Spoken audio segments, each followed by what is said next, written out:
Entering production in summer 1995, Homicide received its first full-season order of 22 episodes. Now all the producers had to do was make them. First of all, you're so exhausted. You just can't believe you made 22 episodes of film, let alone hopefully good film. The thought of the next season is just terrifying because you just don't have any ideas at all. You just feel like it's impossible. And we would talk about what are we going to do next year? How can we do it? And Tom was always to want to challenge it as well. What else can we do? We've done that. Where else can we go? And I think that was great. It's great to have a partner to say, what else? The first order of business was creating new characters following the departures of Ned Beatty and Daniel Baldwin. It was a task that would be repeated often in upcoming seasons. Tom always felt, and I really subscribe to this and try to do it in all the shows I've done since, that if you're not happy, that shouldn't be something we discuss or debate. You just shouldn't be here. Life's too short. Why are you doing something you don't want to do? There were people who said, like I said, they didn't really want to live in Baltimore. And it was living in Baltimore 9-10 months of the year. They wanted to get back to their lives. Some of them, were, to be perfectly honest, pains in the asses. And when you're doing a television series, you say, if you're going to be this much trouble, go be this much trouble on somebody else's show because I don't have the time to hold your hand and worry about it. And the other side of it is if you can bring in actors who are going to keep the stew kind of spicy, then there's every reason to do that. Satisfying both NBC and the creators, one new face was an unusually attractive, yet classically trained choice, Reed Diamond. He's this good-looking guy, and he's affable and all this stuff, and friendly and and charming and all that stuff. But there's a darkness in the center of him that we were able to, utilize and explore with Kellerman as it went on. What do we got? Shish kebab. What? Some poor son of a bitch charred to the bones. The idea of bringing in a new character and having that character sort of looked at as Reed as an actor would be looked at as what is this guy, like the hunk outsider coming in to just as the actors would react to Reed, we thought that would be an interesting thing for the Homicide guys to react to a new detective. You know what I hate? No, but I'm sure you'll tell us. I hate people who think they know what's best for other people. I hate people who look down on people who can't control their every teeny little feeling. I hate people who sit around judging other people. Anything else? No, that about covers it. He was coming on, as the outsider. And he played that and he stayed that. And it was something that we could use then, that he was always going to play the outsider. And he wanted to be the outsider, He never, even when he came over to be a homicide detective.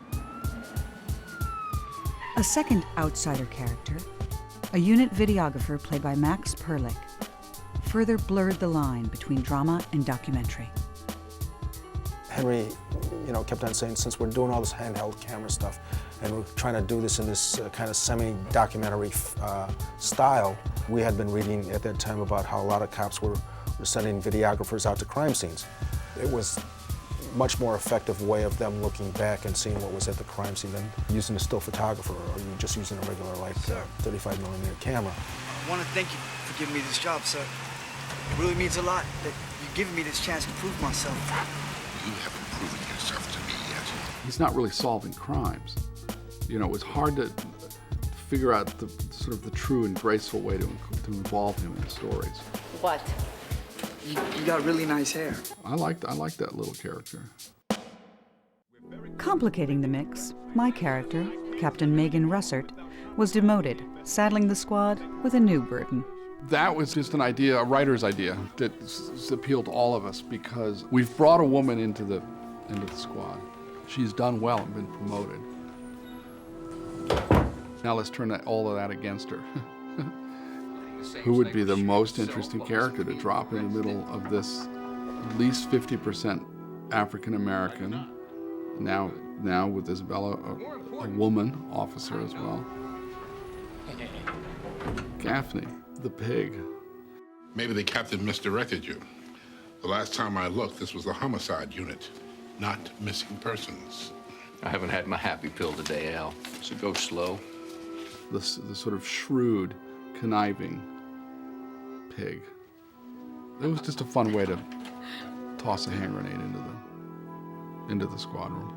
In addition to several multi-part Red Ball episodes boosting ratings and visibility, the producers also tried to stay true to the show's roots.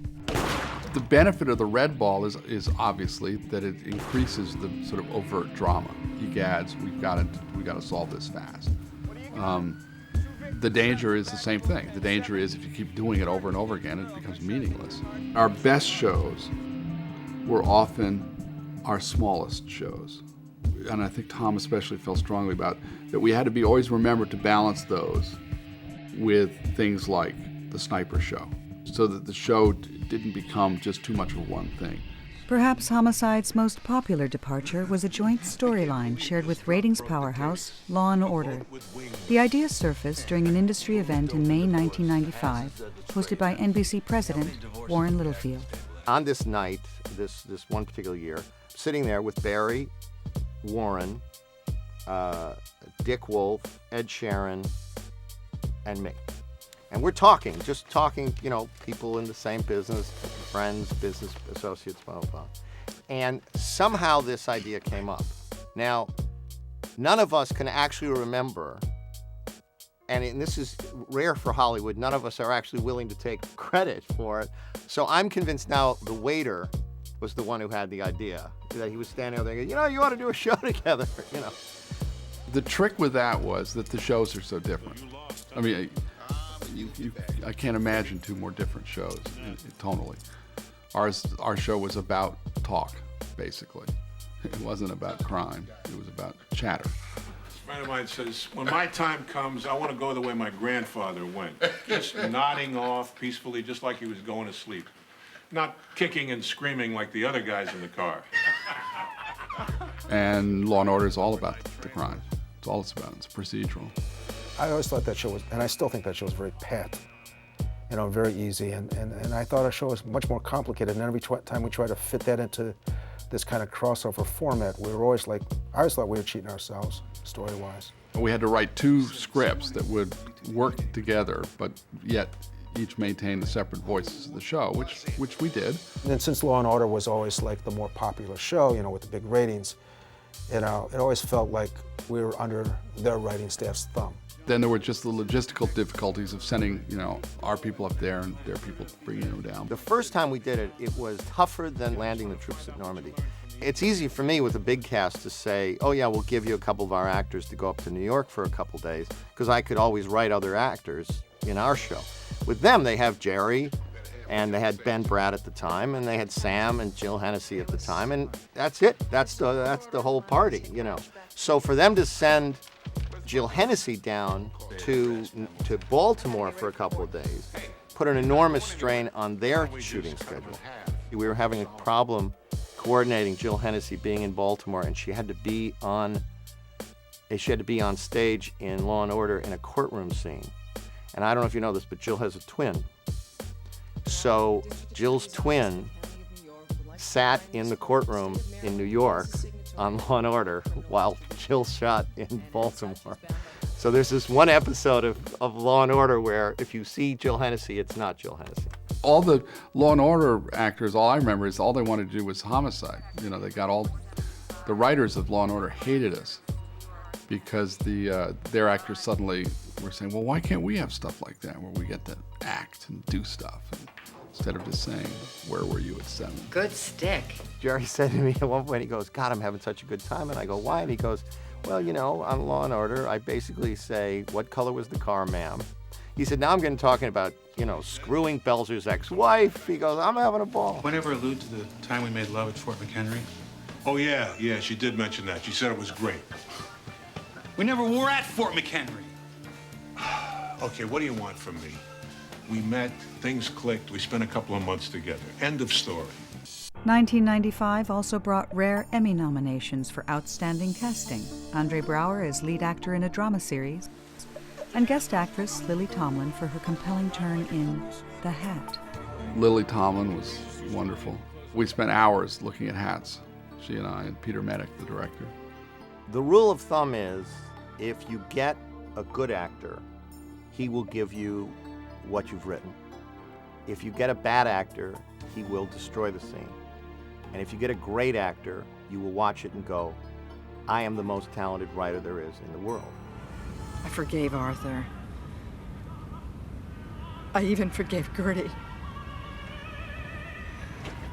I pray to the Lord above to forgive me. I killed the one person I love most in this world. Adding to the show's list of prolific writers, author David Simon arrived late in the season, years after an opportunity offered by producer Gail Mutrix. There was a moment where Gail called me up and said, would you like to try your hand at writing the pilot?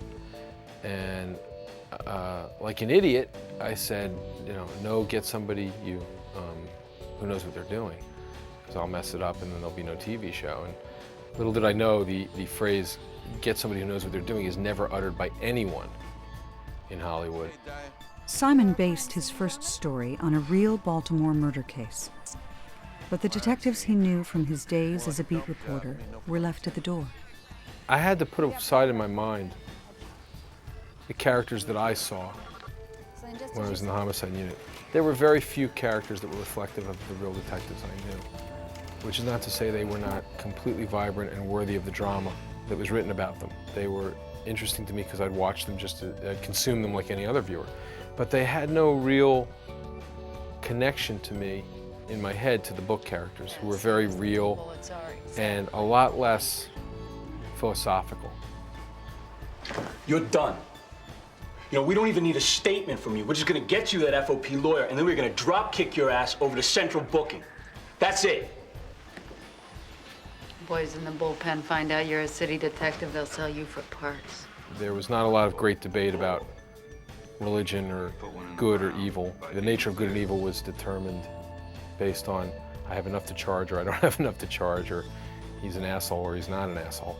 That struck me as the difference in the show, between the show and the book, is that the show really was like trying to tackle some great moral questions through the use of character. And real life often isn't like that. One memorable storyline based loosely on a real incident made for one of the series' most powerful episodes, A Doll's Eyes. That story really got to me because, I'm a father and my son's grown up now, but I could imagine I could easily place myself back in those parents' position or situation, and what would I do? Do I have to think that he can lay there like this for another 50 or 60 years? Do I have to think whether this is what he wants? Why do I have to? Why do I think this can't be Patrick in there? Marcia Gay Harden and Gary Basaraba, they came to the show and they just did this incredible job. I mean, their performances were just so transcendent, so out of this world, so to the point, and so understated and so elegant. And Andre and Kyle were just really on their game, and it's just really special. It's not television, I mean, and it's not network television. I mean, there's something very pure that's going on there, and it's just wonderful, and it's as if you didn't write the words or didn't write the scenes. It's just watching these two people. They're not even actors. They're just two people, and they're just having this incredible kind of conversation. Another episode marked a turning point for an original cast member turned director, Clark Johnson. Clark came in and he knew the show, and he was working within the context of a universe that he had helped create and that he knew. There was a relative ease of knowing. I mean, we had some directors who came in who really thought they were going to recreate the show. This thing's been on the ground for 60 episodes, and you have a different idea of a show. I mean, you out of your mind. I mean, there were guys who did that. Often young feature directors. And there were times we had to struggle because it was somebody who was coming in with no affection for the show, only affection for their own work. For the season finale, one actor's need for change provided the motivation for a shocking storyline. Every year I would sit and talk with the actors and say, what haven't we done yet? What song haven't you sung? What haven't we written for you that you would like to get to do? So I was talking to Andre, and he was saying, I'm just so tired of being in the box and always being right and always being able to defeat whoever I come across. He took me aside a couple times and said, he said, there's only so many times I can go into that box, all right? And you guys about just used it up. You know, because he says, I've done every variation on every variation on every variation that can be in that box, and now there's nothing to do, you know, like we're repeating, you know, in the box. So he said, I don't know. He says, I'm not long for the show. He says, I can't keep doing this if this is the only thing you guys want me to do. I called him and I said, what if you have a stroke? And he said fairly quickly, okay.